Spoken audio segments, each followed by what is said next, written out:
Qu'est-ce que c'est que la France-Afrique? La France-Afrique, c'est ce qui a été mis en place en 1960, au moment où De Gaulle, à cause de la pression de l'histoire, a dû accorder l'indépendance aux pays d'Afrique. Il a à ce moment-là décrété une nouvelle légalité internationale, l'indépendance. Et en même temps, il a chargé son bras droit, Jacques Foccart, de faire exactement l'inverse. Pour 3 ou 4 raisons. D'abord, pour maintenir le rang de la France à l'ONU avec un cortège d'États clients, pour maintenir l'accès aux matières premières stratégiques, le pétrole, l'uranium, ou aux matières premières juteuses comme le bois, le cacao, etc., pour maintenir le financement de la vie politique, parce que je vous parlerai tout à l'heure des chiffres de détournement de la rente pétrolière ou du bois, etc., ça représente des centaines de milliards. Et les affaires dont on vous parle en France, ce sont des lotos paroissiaux par rapport aux financements politiques qui viennent de l'Afrique. Alors, ça c'était la troisième raison. Et la quatrième, qui m'est apparue plus récemment à travers un certain nombre de travaux historiques, c'est le rôle de sous-traitant de la France dans la guerre froide au service du camp occidental, c'est-à-dire empêcher une partie de l'Afrique de basculer du côté du camp communiste. Donc, pour ces 4 raisons, De Gaulle demande à Jacques Foccart de faire exactement l'inverse de ce qu'il dit. Alors, c'est là qu'il faut comprendre le problème. C'est que si on décrète une nouvelle légalité internationale et qu'on fait exactement le contraire, ce qu'on fait est illégal, ne peut être fait que de manière occulte, cachée. Et c'est pour ça que toutes ces relations franco-africaines sont très majoritairement cachées aux yeux du public, parce qu'elles sont inavouables, puisque la nouvelle légalité, c'est l'indépendance. Autrement dit, la France-Afrique, c'est comme un iceberg. Vous avez 10% d'émergés, la France, patrie des droits de l'homme, meilleure amie de l'Afrique, généreuse, etc., toute une face immaculée dans la relation franco-africaine, et vous avez 90% d'immergés, qui est la réalité profonde de la réalité franco-africaine, qui est le système mis en place par Jacques Foccart et qui visait à maintenir la dépendance. Quels étaient ces moyens inavouables? Je vais très vite parce que je voudrais ensuite passer à l'actualité et puis aux enjeux actuels. Quels étaient les moyens parallèles, illégaux, inavouables de tenir cette relation franco-africaine? Le premier, ça a été de faire un grand ménage pour choisir des chefs d'État amis de la France, souvent d'ailleurs avec la nationalité française, parfois tout simplement des agents des services français comme Omar Bongo, qui vivent souvent en France d'ailleurs, tous ces gens-là. Donc on a choisi des proconsuls à la peau noire. On les a choisis comment? D'abord par une guerre civile épouvantable au Cameroun qui a fait entre 100 000 et 400 000 morts, une guerre digne du Vietnam qui ne figure dans aucun manuel d'histoire. Ensuite, en assassinant les chefs d'État légitimes élus par la population, comme Sylvanus Olympio au Togo, qui a été assassiné par 4 sergents-chefs revenant de la guerre d'Algérie, dont l'un d'entre eux est toujours au pouvoir, et Yadema, tout cela sous la supervision de l'officier français qui était chargé d'assurer sa sécurité. Barthélemy Boganda, par exemple, le centrafricain, est mort dans un accident d'avion suspect. Donc on a fait un grand ménage. Ensuite, les autres, on les a promus par la fraude électorale ou par la corruption, les moyens classiques. Il n'y en a qu'un seul qui a résisté, qui est Sékou Touré, mais qui a connu tellement de vrais complots en l'espace de 2 ans qu'il a fini par en voir défaut et par devenir paranoïaque, donc par être écarté quelque part du jeu. Donc on a mis en place un certain nombre de chefs d'État amis et on a pu tenir ce système par un ensemble de mécanismes parallèles que je n'ai pas beaucoup le temps de décrire, mais sur lesquels on reviendra si vous voulez. C'est une présence mercenaire, mais ces mercenaires comme Bob Denard, c'était déjà des vrais faux mercenaires, puisque chaque fois qu'il avait un procès, l'ensemble des services secrets venait dire « Mais monsieur Denard travaille pour nous, ce n'est pas un mercenaire, c'est un corsaire de la République ». Donc on voit bien que c'était des moyens occultes qui en fait ne trompaient pas grand monde.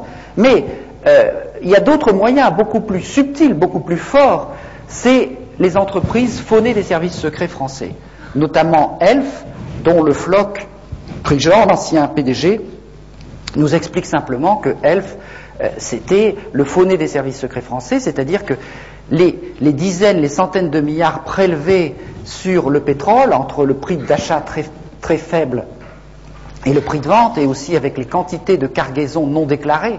Une cargaison non déclarée, ça fait chaque fois 150 millions de francs. Bon, tout cet argent a permis de mener un certain nombre d'actions secrètes, par exemple la guerre de la France contre le Nigeria, cette fameuse guerre du Biafra pour conquérir la partie pétrolière du Nigeria, mais aussi tout un tas de coups d'État, de guerres civiles, de trafic d'armes, dont je vais vous parler tout à l'heure.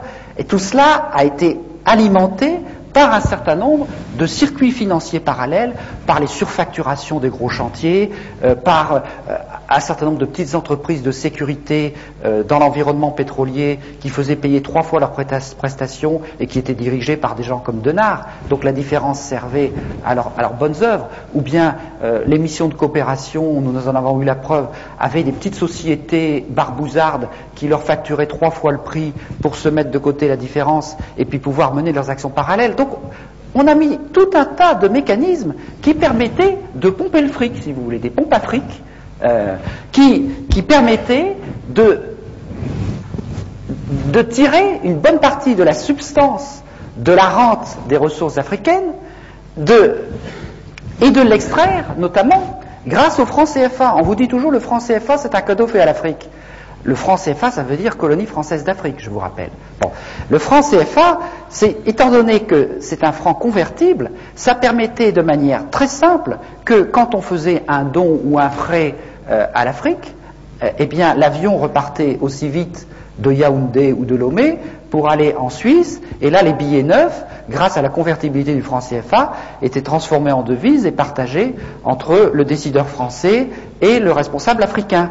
Une partie de la dette de l'Afrique qui s'explique comme ça. Bon, mais c'est vrai, ça c'est le mécanisme le plus simple, il y en a d'un peu plus compliqué, c'est toujours le même principe. La convertibilité du franc CFA a été l'instrument le plus sûr d'extraire une grande partie des ressources de l'Afrique, et quand je parle de la rente des matières premières, il faudrait rajouter la rente de l'aide publique au développement, parce que si nous en sommes arrivés là, c'est que pendant 10 ans on s'est battu pour faire en sorte que les 40 milliards d'aide publique au développement de nos impôts, que nous croyons servir pour l'aide publique au développement, aillent au moins en partie à destination. Et quand on s'est aperçu que ce n'était pas possible, on s'est dit, il y a quand même un vrai problème. Il y a 98% de ces 40 milliards qui sert à autre chose qu'à lutter contre la pauvreté.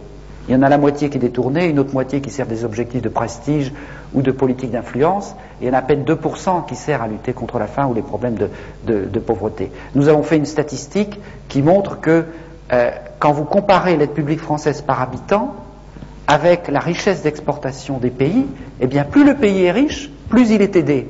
Alors on ne va pas vous dire que c'est pour lutter contre la pauvreté. Plus il est pauvre, moins il est aidé. On voit bien à quoi ça sert et où va l'argent. Je n'ai pas le temps de développer ça, mais il faut bien voir que toute cette politique qui a été mise en place, donc à la fois de pillage par des moyens occultes, de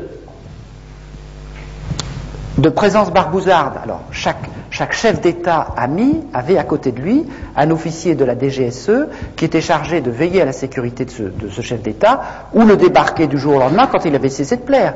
Un Amani Diori au Niger, par exemple, le jour où il est venu l'idée de vendre de l'uranium à autre chose que la France, il a été débarqué immédiatement. Quand Denard a débarqué aux Comores en 1995, il y avait des officiers de la DGSE qui étaient chargés de la protection du président en place. Eh bien, ils sortiraient pour laisser partir le président, parce que ce président-là, Johar, avait cessé de plaire. Donc on voit bien qu'on est dans un mécanisme du degré zéro de l'indépendance, que ce soit au niveau politique, au niveau monétaire, au niveau économique, au niveau militaire.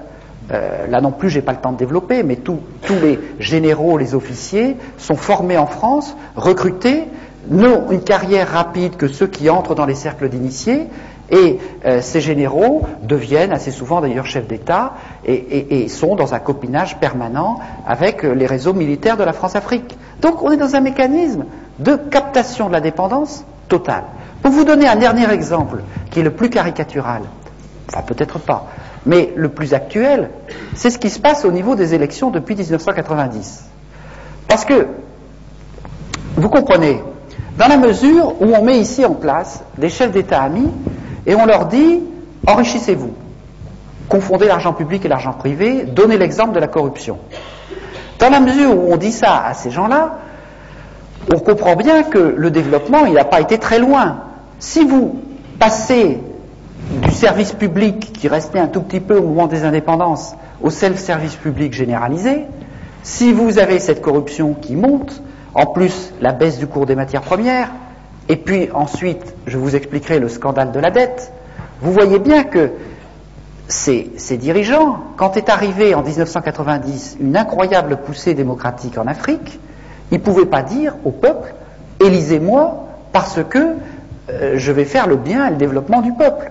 Et à ce moment-là, ils se sont mis, et j'en dirai quelques mots, à utiliser l'arme ultime du politique, qui est l'arme du bouc émissaire, l'arme de la manipulation de l'ethnisme, en disant si vous votez pas pour moi, ce sera l'ethnie détestée qui va venir prendre la place à ma place, et c'est ce qui s'est passé exactement au Rwanda, ce qui a failli se passer en Côte d'Ivoire, et qui menace un certain nombre de pays d'Afrique. Mais pour assurer en même temps la continuation de ces régimes usés mis en place par la France-Afrique, on a trouvé une formule extraordinaire de coopération en iceberg.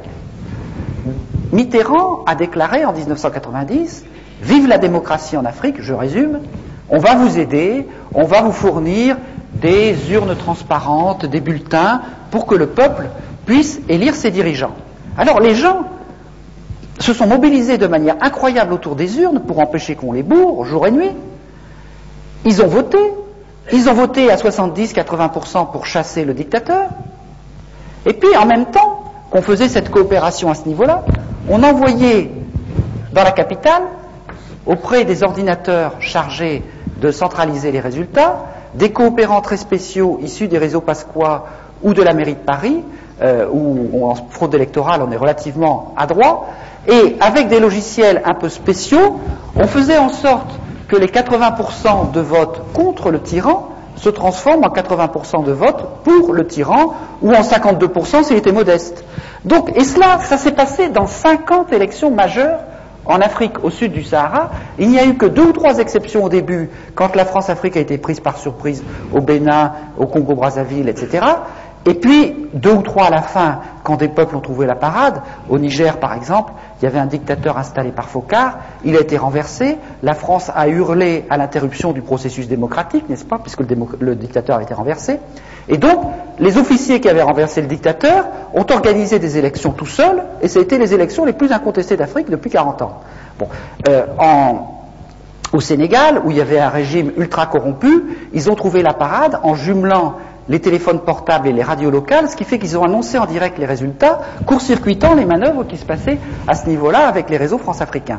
C'est d'ailleurs pour ça qu'on a retardé l'apparition des portables au Tchad.